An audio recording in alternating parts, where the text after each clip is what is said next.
बिस्मिल्लाहिर्रहमानिर्रहीम। अस्सलाम वालेकुम अज़ीज़ तलबा, मैं आपका इंग्लिश टीचर खालिद हुसैन। आज हम अपने लेक्चर में लेसन 23 की एक्सरसाइज का मज़ीद हिस्सा पढ़ेंगे। तो आज की लेक्चर में हम क्वेश्चन सी और डी को डिस्कस करेंगे। उम्मीद करता हूं कि आप निहायत तवज्जो से इन सवालात को, इन क्वेश्चंस को समझने की कोशिश करेंगे। तो चलिए स्टार्ट करते हैं। Lesson number 23, Alice in the Wonderland the trial. आज हम इसी लेसन की एक्सरसाइज का मज़ीद अगला हिस्सा करेंगे। तो आप अपनी बुक का पेज नंबर 135 खोल लें। इस पर आपको एक क्वेश्चन सी मिलेगा जिसकी स्टेटमेंट कुछ इस तरह से है, replace the adjective clauses with infinitive phrases. यानी एडजेक्टिव क्लॉज की जगह इन्फिनेटिव फ्रेज का इस्तेमाल करें।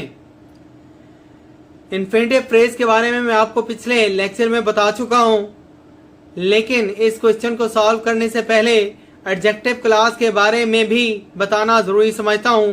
तो आइए देखते हैं कि एडजेक्टिव क्लॉज क्या होती है। It generally starts with a relative pronoun such as that, which, who, whose, whom. यह आमतौर पर रिलेटिव प्रोनाउन जैसा कि दैट, विच, हु, हुज और होम से शुरू होती है। And relative adverb such as where, when and why. और रिलेटिव एडवर्ब जैसा कि वेयर, व्हेन और व्हाई से शुरू होती है। यानी इस फ्रेज का आगाज relative pronoun that, which, who, whose, whom और रिलेटिव एडवर्ब वेयर, व्हेन और व्हाई से होता है। एग्जाम्पल मुलाहिजा फरमाइए, this is the way in which you should do it. तो ये आपकी एडजेक्टिव क्लॉज कहलाएगी। क्या कहलाएगी? एडजेक्टिव क्लॉज कहलाएगी। सोल्यूशन इसका देखते हैं। This is the way to do it, ये इन्फिनेटिव फ्रेज कहलाएगी। ये क्या कहलाएगी? इन्फिनेटिव फ्रेज कहलाएगी। We can replace adjective clause with infinitive phrase. यानी हम एडजेक्टिव क्लॉज की जगह पर इन्फिनेटिव फ्रेज का इस्तेमाल कर सकते हैं। हम एडजेक्टिव क्लॉज की जगह इन्फिनेटिव फ्रेज लगा सकते हैं। इसी असूल को मद्देनजर रखते हुए हम इस क्वेश्चन सी को सॉल्व करते हैं। तो आइए पहला सेंटेंस देखते हैं। This is a thing that you should do first. ये आपकी एडजेक्टिव क्लॉज है। ये क्या है? एडजेक्टिव क्लॉज है। तो आप इसे कुछ इस तरह से सॉल्व करेंगे। This is a thing to do first.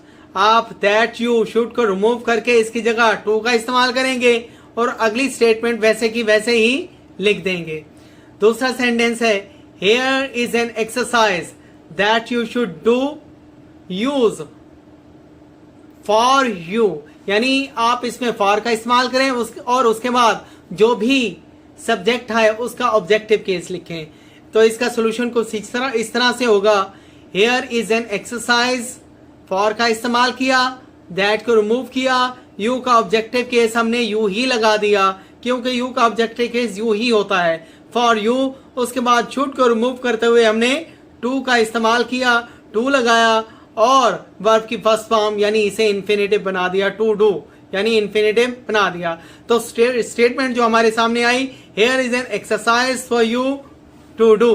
तो हमने फॉर का इस्तेमाल किया और यू का ऑब्जेक्टिव केस लगाया और दैट और शुड को रिमूव करके टू लगाया। इसके बाद देखिए नंबर 3 पर, have you anything that I can eat. That I can eat ये आपकी एडजेक्टिव क्लॉज है। तो आप इसमें फॉर का इस्तेमाल करते हुए मी का ऑब्जेक्टिव केस लगाएंगे और दैट और कैन को रिमूव करके इसकी जगह टू का इस्तेमाल करेंगे और ईट का ईट यानी वर्ब की फर्स्ट फॉर्म इसके साथ इस्तेमाल करेंगे ताकि ये इन्फिनेटिव बन जाए। Have you anything for me to eat. For me to eat ये क्या होगी? इन्फिनेटिव फ्रेज होगी। इसके बाद सेंटेंस नंबर 4 पर देखिए, this is the man to whom you should talk. To whom you should talk ये आपकी एडजेक्टिव क्लॉज है। तो इसे इन्फिनेटिव फ्रेज में तब्दील करने के लिए हम फॉर का इस्तेमाल करते हुए यू का ऑब्जेक्टिव केस लिखेंगे और उसके बाद बकिया स्टेटमेंट को देखते हैं। देखें, this is the man for you, to whom और शुड को रिमूव करेंगे और यू का ऑब्जेक्टिव केस लिखेंगे फॉर को इस्तेमाल करते हुए, और टॉक क्योंकि वर्ब की फर्स्ट फॉर्म है, टू के साथ उसे इस्तेमाल करते हुए इन्फिनेटिव बनाएंगे। यानी जो स्टेटमेंट हमारे सामने आएगी, फॉर यू टू टॉक। पांचवा सेंटेंस है, you can you tell me which book I should read. Which book I should read ये आपकी एडजेक्टिव क्लॉज है, तो इसे इन्फिनेटिव फ्रेज में तब्दील करने के लिए आप जो है आई शुड को रिमूव करके इसकी जगह टू लगा देंगे, तो ये बन जाएगा विच बुक टू रीड। इसके बाद छठा सेंटेंस है, it is time that we started. तो आप इसे इन्फिनेटिव फ्रेज में तब्दील करने के लिए फॉर का इस्तेमाल करते हुए वी का ऑब्जेक्टिव केस लगाएंगे यानी फॉर अस, और दैट को रिमूव करेंगे और स्टार्टेड की फर्स्ट फॉर्म लिखेंगे स्टार्ट, टू स्टार्ट, ताकि ये इन्फिनेटिव बन जाए। ताकि क्या बन जाए, ये इन्फिनेटिव बन जाए। तो स्टेटमेंट जो सामने आएगी, it is time for us to start. सातवीं स्टेटमेंट देखिए, I have several things that I must do this evening. ये आपकी एडजेक्टिव क्लॉज है, इसे नाउन फ्रेज बनाने के लिए आप दैट और आई और मस्ट को रिमूव कर देंगे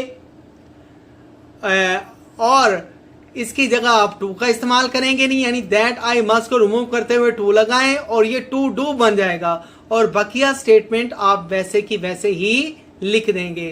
तो ये स्टेटमेंट कुछ इस तरह से बनेगी, I have several things to do this evening. To do this evening आपकी इन्फिनेटिव फ्रेज कहलाएगी। इसके बाद सेंटेंस नंबर 8 को देखते हैं। इसमें ही was the first person who arrived. Who arrived आपकी एडजेक्टिव क्लॉज है जिसे आपने इन्फिनेटिव फ्रेज में तब्दील करना है। हु को रिमूव करके इसकी जगह टू लगा देंगे और वर्ब की सेकंड फॉर्म को हम फर्स्ट फॉर्म में कन्वर्ट कर देंगे ताकि ये इन्फिनेटिव बन जाए, यानी to arrive. He was the first person to arrive. तो टू अराइव जो है ये आपकी इन्फिनेटिव फ्रेज कहलाएगी।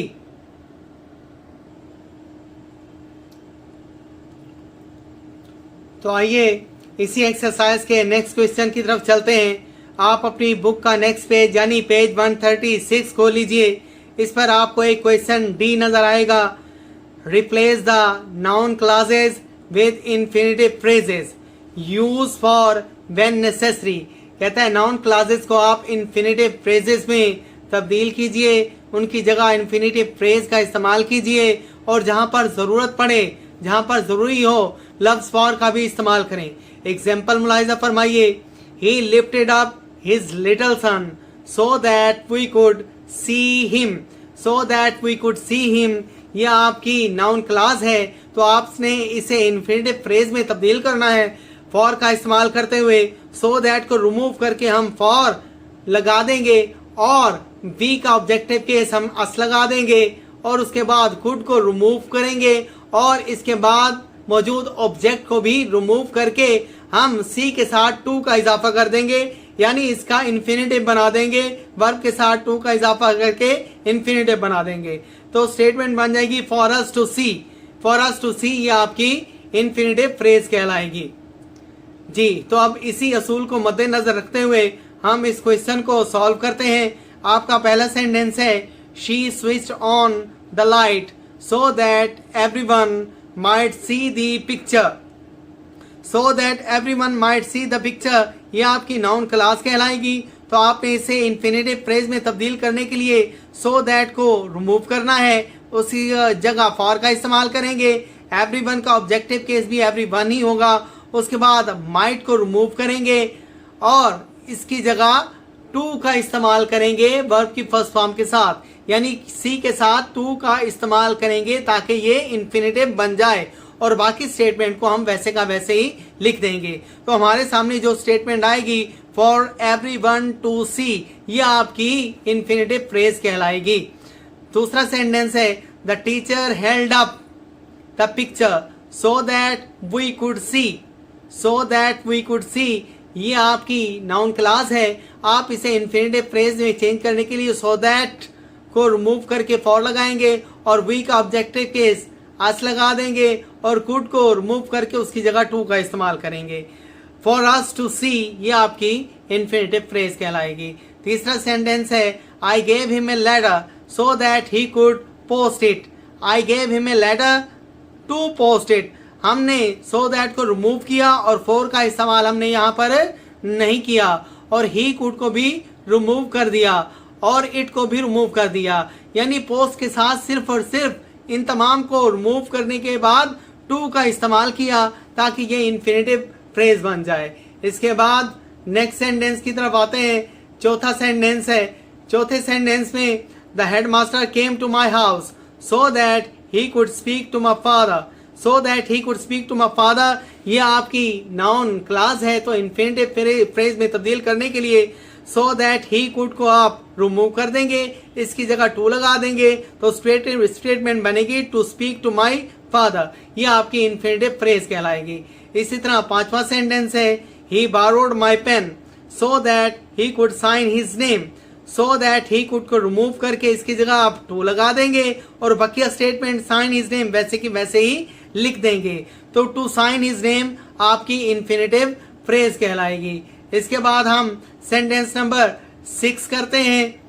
इसमें बेटा आप देखिए सेंटेंस नंबर 6 में they waited outside so that they could see him when he left, ये आपकी नाउन क्लास है, तो इसे इन्फिनेटिव फ्रेज में कन्वर्ट करने के लिए सो दैट दे कुड को रिमूव करेंगे, इसकी जगह टू का इस्तेमाल करके बकिया स्टेटमेंट आप वैसे की वैसे लिख देंगे to see him when he left, ये आपकी इन्फिनेटिव फ्रेज कहलाएगी।